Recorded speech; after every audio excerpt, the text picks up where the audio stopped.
ઓગસ્ટથી આજથી જે ખેડૂતો માટેની એક યાત્રા શરૂ થઈ છે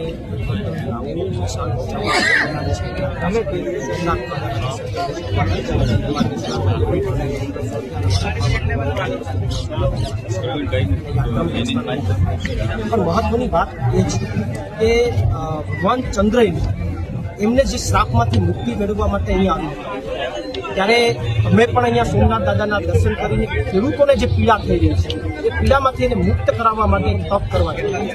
સાથે સાથે વીર અમીરજી ગોહિલ હોય, કોળી સમાજના વીર વેગરા ભીલ હોય, એમણે આ સોમનાથને બચાવવા માટે પોતાના પ્રાણની આહુતિ આપી.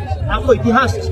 ત્યારે ખેડૂતોને બચાવવું અમે અત્યારે નીકળ્યા છીએ એમાંથી પ્રેરણા લઈને અને ખેડૂતોને બચાવવા માટે કદાચ અમારા પ્રાણ પ્રત્યાદી દેવા પડે તો પણ અમારી શક્તિઓ તૈયાર છે. મને આનંદ છે વાત કે 108 દિવસની લાંબી જેલ કાપીને આવ્યા બાદ હું સૌ પ્રથમવાર આ યાત્રાના માધ્યમથી ખેડૂતોની વચ્ચે જઈ રહ્યો છું.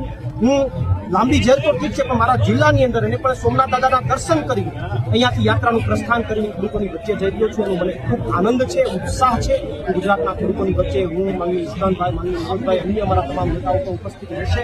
ખેડૂતોની વચ્ચે જઈશું, એમના પ્રશ્નો સાંભળીશું, એમના પ્રશ્નોને ઉજાગર કરવાનો પ્રયત્ન કરીશું અને જ્યાં સુધી કરવું પડે ત્યાં સુધી કરવા માટે અમે આગળ તૈયાર છે. કારણ કે સોમનાથ દાદાની શક્તિ અમારી સાથે છે.